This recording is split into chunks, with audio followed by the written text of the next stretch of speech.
आज साहित्य यात्राको रूपमा र क्यान्सरको जनचेतना नै भनौँ होइन को अभियानमा आउनुहुने हाम्रो हर्क सर, कविता म्याडम लगायत हाम्रो डाक्टर सुमन सर, तारा सर लगायत पुनः टिममा रहने मान्यहरू, पत्रकार महासङ्घका केन्द्रीय सदस्यज्यू, जिल्ला अध्यक्षज्यू, पत्रकार महासङ्घकै वडा नम्बर 3का हाम्रो वडा अध्यक्षज्यू हुनुहुन्छ, उहाँ चाहिँ हाम्रो नगरपालिकाको प्रवक्ता पनि हुनुहुन्छ, लगायत सम्पूर्ण उपस्थित आदरणीय मान्यहरू।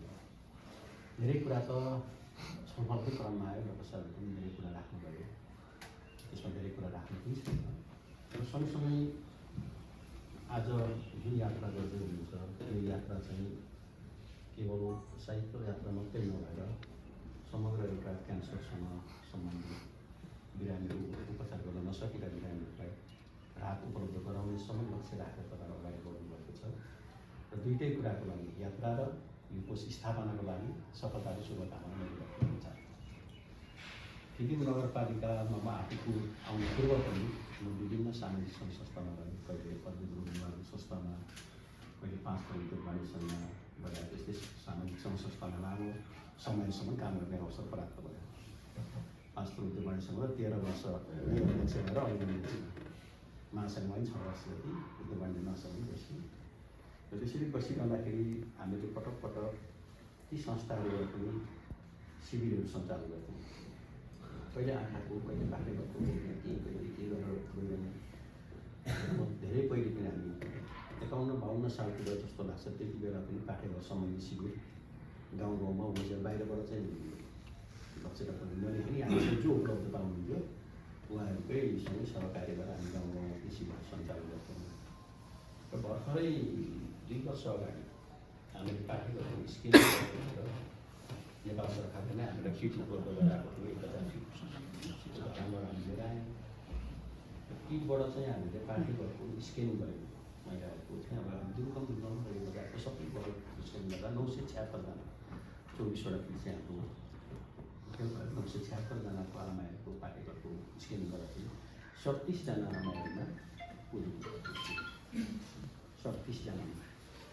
अब उहाँहरू फर्स्ट फेजमै हुँदो रहेछ, कोही परिमितमा बढ्दो हुँदो रहेछ। फेरि पाठेघरको चाहिँ सुरुको चाहिँ थाहा नै हुँदो रहेछ, सुरुमा कसैलाई थाहा हुँदैन, तर स्क्यानिङ गरिसके पछाडि त्यहाँबाट र सबैजना आमाहरू अहिले क्यान्सरलाई जितिसक्नु भएको छ, सबैजना राम्रो भइसक्नु भएको छ। एउटा सफलता मैले नगरमा आएर केही नगरे पनि 37 जना आमा त बचाइयो भन्ने भ्रमण जस्तो लाग्छ है। त्यसमा धेरै मात्रामा छु 1000 किट ल्याउनको लागि हाम्रो ओमप्रकाशजी लगायत हाम्रो टिमले धेरै मात्रामा छु त्यति गरेर गर्न सफल भयो। र त्यसलाई नै आधार मानेर दोस्रो वर्ष फेरि हामी गरौँ भनेर भक्तपुर क्यान्सर अस्पतालसँग हामी फेरि साझेदारीमा हामीले कोषबाट खर्च गरेर उहाँले समग्र प्राविधिक सहयोग, औषधि लगायतको उहाँले खर्च गर्यौँ र हामीले उहाँको व्यवस्थापन खाना बस्नको आवेदन गर्दाखेरि हामीले गरेर एउटा शिविर चलायौँ जसमा 2103 जनाको स्तन र पाठेघरसम्मको स्क्यानिङ गर्ने काम गऱ्यौँ। त्यसमा चाहिँ 3 जना मात्रै भेटिनु हो, 3 जना आमालाई मात्रै भेटिनु। उहाँहरू उपचारको क्रममा हुनुहुन्छ, सायद उहाँहरू पनि अब हामीसँग सम्पर्कमा हुँदाखेरि के आराम भइसकेको कुरा जानकारी गराउनु भएको छ। तथापि पनि स्तन क्यान्सरको यति बेला पनि स्क्यानिङ गरेको थियो, त्यही स्क्यानिङ गरेको मध्ये 1 जनालाई चाहिँ भर्खरै मात्रै पत्ता लाग्यो, बजारको 1 जना र उहाँको पनि अहिले अपरेसन भयो, अस्ति दिन जस्तो लाग्छ अपरेसन भएको छ। उहाँले पनि सुरुमै अझै अलिकति अब जान्ने बुझ्ने समाजमा फेरि काम गर्न सक्ने र आफ्नो शरीरमा के छ भन्ने थाहा पाउन सक्ने भएकोले अलिकति सहज भयो क्या। र त्यही चाहिँ बिराम अलिकति गाउँघरतिर अलिकति चाहिँ त्यस्तो मतलब नगर्ने मान्छेसँग थियो भने फर्स्ट फेजभन्दा चाहिँ दोस्रो तेस्रोतिर गइसकेको भएको उहाँलाई पनि धेरै गाह्रो हुन्थ्यो। र त्यसले गर्दाखेरि यो काम अत्यन्तै श्रद्धा साथ हामीले काम गरिरहेको अवस्था रहेको छ। र अहिले क्यान्सरको सङ्ख्या अत्यन्तै वृद्धि गरेर गयो। कसरी निराकरण गर्ने भन्ने विषयमा अहिले हाम्रो केन्द्रीय सदस्यज्यूले पनि कुरा उठाउनु भयो। र आन्तरिक उत्पादनमा भन्दा पनि आन्तरिक हाम्रो उत्पादनमा त्यति ठुलो विषादुको प्रयोग छ नभएको होइन, तर त्यत्रो ठुलो विषादुको प्रयोग रहेको होइन रहेछ। तर जति आयातित भारतबाट आउने जति यो तरकारीहरू हुन्छ, खाद्य पदार्थहरू हुन्छ, त्यसले चाहिँ धेरै कठिन स्थितिलाई ल्याइसक्यो। र यसलाई फेरि हामी स्थानीय सरकारको तर्फबाट प्रदेश सरकारले त केही गर्न सक्ला आफ्नो प्रदेशमा, सङ्घ सरकारले नै यसको नीति बनाएर या बाहिरबाट आउने राम्रो ल्याएर स्थापना गर्नुपर्ने नाकाम होइन भनेदेखि यसलाई कसरी बन्देज गर्न सकिन्छ। त्यसो गर्न सकेन भने नेपालमा चाहिँ ठुलो एकदम क्यान्सरको भयावह हुन्छ जस्तो अलिकति महसुस गरिसकेको अवस्था रहेको छ। र अर्ग्यानिक उत्पादनको लागि धेरै पहिलेदेखि नै हाम्रोमा चाहिँ अलिकति छलफल बहस हुन सुरु छन्। यो कञ्चनजङ्घा टी स्टेटले चाहिँ हाम्रो अर्ग्यानिक उत्पादन चियाहरूलाई अर्ग्यानिक उत्पादन गरिराखेको अवस्था रहेकोले धेरै पहिलेदेखि अर्ग्यानिकको छलफलहरू चाहिँ भइराखेको अवस्था रहेको छ। तर हामीलाई अर्ग्यानिकै नगर अर्ग्यानिकै क्षेत्र भनेर प्याकेजको रूपमा चाहिँ हामीले अहिलेसम्म पनि काम गर्न सकेका छैनौँ। त्यसलाई कसरी हुन्छ जनचेतना फैल्याएर न्यूनीकरण गर्ने काममा चाहिँ हामी लागेका छौँ र ठ्याक्कै त्यही कुरामा चाहिँ हामी छिर्न सकेका छैनौँ। अर्ग्यानिक बनाउने भनेर चाहिँ हामी लागिसकेको छैनौँ। त्यसले पनि हामीलाई समस्या ल्याइराखेको अवस्था रहेको छ। र सँगसँगै अर्को अब हामीले जनचेतना अभियानको रूपमा हामीले धेरै कामहरू क्यान्सरको बारेमा प्रत्येक विद्यालयमा जाने अब हामीसँग भएको जे सोच्नु सक्छ त्यसले चाहिँ आफ्नो प्रचार गर्ने, कहिले सडक नाटक गरेर हुन्छ कि कहिले केही गरेर हुन्छ केही न केही अलिकति अब उहाँहरूलाई चाहिँ जनचेतना अभिवृद्धि गर्ने काममा चाहिँ स्थानीय सरकारको तर्फबाट लागेका छौँ। र अघि हाम्रो केन्द्रीय सदस्यहरू पत्रकार महासङ्घको केन्द्रीय सदस्य उठाउनुभयो होर्डिङ बोर्डको विषयमा पहिले हामीले धेरैको उपस्थितिमा हामीले होर्डिङ बोर्ड हटाउनलाई श्रुतिजन्य होर्डिङ बोर्ड हटाउनलाई धेरै साह्रो पऱ्यो। तर जब हामी नगरपालिकामा प्रवेश गऱ्यौँ त्यस पश्चात नेपाल सरकारले पनि पूर्ण रूपमा बन्देज लगाएको र होर्डिङ बोर्ड यो धुम्रपानको मात्रै श्रुतिजन्य वस्तुको मात्रै होइन, अब हाम्रो नगरपालिकाभित्र मदिराजन्य पनि होर्डिङ बोर्ड राख्न पाइँदैन भनेर हामीले र आज हामी हाम्रो नगरपालिका क्षेत्रभरि कुनै पनि हाम्रो मदिरा र श्रुतिजन्य त कोही पनि छैन, अन्त धेरै दिन भइसक्यो। तर मदिराजन्य पनि हाम्रो नगरपालिकाभित्र होर्डिङ बोर्ड राखेको छैन। र ठुल्ठुलो गेमहरू हुँदाखेरि यहाँको फुटबल खेलहरू हुँदाखेरि अब त्यो उद्योगले डोनेसन गरिदिँदाखेरि 10 लाख 15 लाख है तपाईँको हामीहरू चाहिँ समय दिनुहोस्, होर्डिङ बोर्ड राख्न दिनुहोस्, हामी त कार्यक्रम हामी चलाइन्छौँ भन्दा पनि हामीलाई तनाव पनि आयो केही समय। अब यहाँको साथीहरू जस्तो आयोजक हुनुहुन्थ्यो, हामीलाई यत्रो रकम आइरहँदा पनि तपाईँहरूले त्यस्तो गर्न नदिने भन्दाखेरि त्यस्तो ठाउँमा पनि हामीले गर्नु सक्यौँ। र आज हामीसँग 3 वर्षदेखि यता हाम्रो खेलकुदमा कसैले दुईवटा वस्तुमा हामी कसैले विज्ञापन गर्न पाउँदैन कहीँ पनि।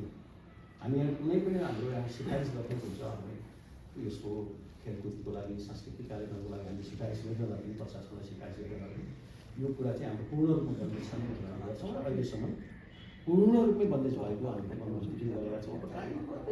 एउटा छिटपुट कहीँ रहेको छ एउटा बोर्ड भने त्यो भन्न सकिँदैन, तथापि पनि त्यो छैन होला भन्ने जस्तो लाग्छ। किन हामी त ओडाले नै अनुभव गरिरहेको छ, ओडाले गरिसकेपछि त्यो पनि कस्तो हुँदो रहेछ भने श्रुति र मदिराको बोर्डले पनि ठुलो प्रभाव पाएको रहेछ बच्चाहरूलाई। त्यो विज्ञापनले चाहिँ यति ठुलो प्रभाव पाएको रहेछ। त्यसलाई पनि न्यूनीकरण गर्नको लागि के सपोर्ट गर्छ भनेर हामी लागेका छौँ। र अहिले हामीले धेरै विपन्न वर्गको लागि विभिन्न शिविरहरू सञ्चालन गर्दै गइरहेको अवस्था रहेछ। भर्खरै पनि हामीले हाइड्रोलोजी शिविर सञ्चालन गऱ्यौँ केही दिन अगाडि सोलुखुम्बु पोलिटेक्निकसँग चाहिँ हाम्रो डाक्टर निर्माण लामा सरको उहाँको सहयोगमा 172 जनाको हामीले सहयोग गरेर 15 दिनको चलायौँ। 15 दिन पुरै 15 दिनसम्म गरेपछि र त्यति गरेर हामीले धेरै मान्छेहरूको तत्कालै हात खुट्टा भाँचेर आउनेहरूको र शरीरमा राखेको स्टिल निकाल्न नसक्नेहरूको 172 जनाको निःशुल्क रूपमा हामीले त्यो शिविर पनि सञ्चालन गऱ्यौँ। पहिले आँखाको पहिले काटेको यस्तो शिविर चाहिँ नगरपालिकाले सञ्चालन गरिराखेको अवस्था रहेको छ। त्यो चाहिँ केही न केही विपन्नमा राहत पुगोस् भनेर क्या हुने खानेले त आफ्नो तरिकाले गरिहाल्दो रहेछ। तर विपन्न त त्यत्तिकै हो तर बसिरहने 5 वर्ष 6 वर्षसम्म हड्डीमा चाहिँ स्टिल राखिरहेको छ। फेरि अहिले एउटा साथी हुनुहुन्छ अब सान्दर्भिक त नहोला तर स्टिल चाहिँ अहिले फेसन जस्तो होइन। ठ्याक्कै अलिकति भाइचोक पनि स्टिल राखिहाल्नु पर्दैन, ठ्याक्कै यहाँ अलिकति केही भयो क्राइम भयो स्टिल राखिहाल्नु पर्दैन। मेरो पनि त हात मान्छेको हो नि त, त्यति बेला स्टिल राख्नु परेन, बेन्डेज गरेकै भएर मेरो जातिमा। तर मेरो जतिको धेरै फ्र्याक्चर भएकोले त यहाँ त 2-3 स्टिल त हालिरहनु पर्ने हुन्छ स्थिति। मेरो अस्ति यहाँ डक्टर साहेबसँग हाम्रो शासन बसेर कुरा गरेँ अब मेरो हात भाँचिँदाखेरि स्टिल नराखिकन मेरो त जाति भयो बाहिर हुनुहुन्छ कि मुसुक्क हाँस्नु भयो जवाब स्टिलको के हो यो विषयमा डक्टर साहब हुन्छ सबैलाई र स्टिल बिना चाहिँ अब यहाँ चाहिँ अब कुनै पनि एउटा अलिकति भाँच्यो जस्तो यहाँनिर सानो भाँच्यो भने ट्र्याक मात्रै भयो भने राखिहाल्नु पर्ने। त्यसले गर्दाखेरि अहिले हाम्रो चाहिँ ग्रामीण स्तरदेखि प्राइम मिनिस्टरमा या गाउँघरमा नबोक्ने मान्छे त कोही छैन होला जस्तो भइसक्यो। त्यस्तो स्थिति जन्मेको छ र त्यसलाई कसरी निकाल्न सकिन्छ, कसरी विस्थापन गर्न सकिन्छ भनेर हाम्रो लक्ष्य चाहिँ के भने कम्तीमा उसले त उपचार गर्ने क्रममा राख्ने उसको शरीरमा, तर उसको शरीरबाट त हटाइदिउँ न, हटाइदिउँ भनेर हामीले धेरै मान्छेहरू अब उहाँको के भयो भन्दाखेरि त कोही चिसो भयो, ठन्डीमा चाहिँ हामी कामै गर्न नसक्ने भइदियो, त्यसले धेरै ठुलो समस्या आयो, कटकट खाएर गएन। यस्ता यस्ता प्रोब्लमहरू आइसके पछाडि कसैको केबाट पुगेर कोहीको हावै पाकेर चाहिँ साइडबाट पाकेर टिपेर बलिरहने यस्तो यस्तो मान्छेको उपचार गर्न हामी अब कति सान्दर्भिक हुन्थ्यो होइन। त्यो त हामीसँग त प्राविधिक ज्ञान त छैन हामीसँग त, हामी जस्तो दियो त्यसलाई चाहिँ कसरी व्यवस्थापन गर्न सकिन्छ भनेर मात्रै लाग्ने। र अहिले भएर चाहिँ क्यान्सरको ठुलो समस्या आएको छ। त्यसलाई मुलुकभर नै कसरी जनचेतना अभिवृद्धि गरेर हुनसक्छ वा नेपाल सरकारले नै कार्यक्रम ल्याएर हुनसक्छ या यसरी नै सामाजिक कार्यहरूलाई तीव्रताका साथ अगाडि बढाउँदै भोलिको दिनमा केही विपन्न परिवारलाई साथ सहयोग दिएर जान सकिन्छ। यी कुराहरू ती वर्गहरू जो पीडित वर्गहरूले चाहिँ राहत पाउने दिनहरू आउन सकोस्, त्यसको लागि हामी सबै झुकेर अगाडि बढौँ। र आज तपाईँ यति महान कार्य गरेर तपाईँले हिँड्नुभएको छ, यसको लागि स्थानीय सरकारको तर्फबाट फिल्म नगरपालिकाको तर्फबाट अहिले मैले भनिरहने भन्दा पनि हाम्रो कार्यपालिकामा चाँडै बस्ने कार्यपालिकाबाट हामी केही निर्णय गरेर यहाँको कोषमा केही रकम हामी पनि पठाउँछौँ। हाम्रो हाम्रो प्रतिबद्धता त्यसमा हामी केही तपाईँले सहयोग गरेर माग्नु है। र अन्य क्षेत्रमा पनि हामीले तपाईँहरूले युवाको छोडिसके पछाडि हामी कहाँ कसरी अन्य क्षेत्रमा पनि सहयोग पुर्याउने हामी व्यक्तिगत तर्फबाट पनि गर्ने काममा हामी पनि लाग्छौँ। त्यो कुरा पनि मैले यहाँलाई जानकारी गराउँदै आज 5 तारिकको फिल्म नगरीमा यहाँको यात्रा जीवा भन्नेबाट यहाँसम्म सफलतापूर्वक यहाँसम्म आउनुभयो, रहनुभयो र फिल्म नगरीमा चाहिँ रहने एउटा एक दिन होल्ड गर्ने काममा लाग्नुभएको छ। र फिल्म नगरीभित्रै रहेको संस्थागत विद्यालय विद्यापतनमा 100जना नानीहरूलाई भेला गरेर डाक्टर साहबले जुन अभिमुखीकरण कार्यक्रम गरिदिनु भयो र कम्तीमा उहाँलाई त्यतिजनालाई एउटा भनौँ 200-300जना विद्यार्थीहरूलाई जानकारी गयो, त्यसैबाट एउटा माध्यमको रूपमा जान सकोस्, सहज बन्न सकोस् भन्ने कुरा पनि मैले राख्न चाहेँ। र अर्को कुरा एउटा ज्यान बचाउनु नै ठुलो कुरा हुँदो रहेछ। एकजनाको ज्यान बचाउन सक्यो भने त ठुलो कुरा हो। हाम्रो एउटा बोलीले, कर्मले, मर्मले, धर्मले जेसुकैबाट पनि कसैको न एउटा विवेक गरौँ, त्यसमा पनि एउटा मात्रै गर्न सक्यो भने पनि बेसी हुन्छ। र त्यसमा तपाईँहरू लाग्नुभएको छ।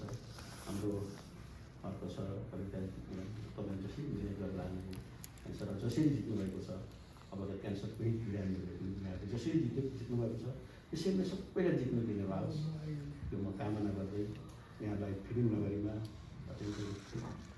सम्मान मायाका साथ यहाँलाई सम्मान गर्दै र भोलिको दिन यात्राको शुभकामना टक्राउँदै यहाँको पूर्ण सफलता रहोस् भन्ने कुराहरू राख्दै अब के समापन गर्दै यो कार्यक्रमलाई चाहिँ अहिले यी अन्त्य भएको जानकारी गर्दै र फेरि यस पछाडि फेरि हाम्रो विविध छलफलहरू त अब भइहाल्छ। डाक्टर साहब अलिकति मलाई चाहिँ भनिदिनै पर्ने हो।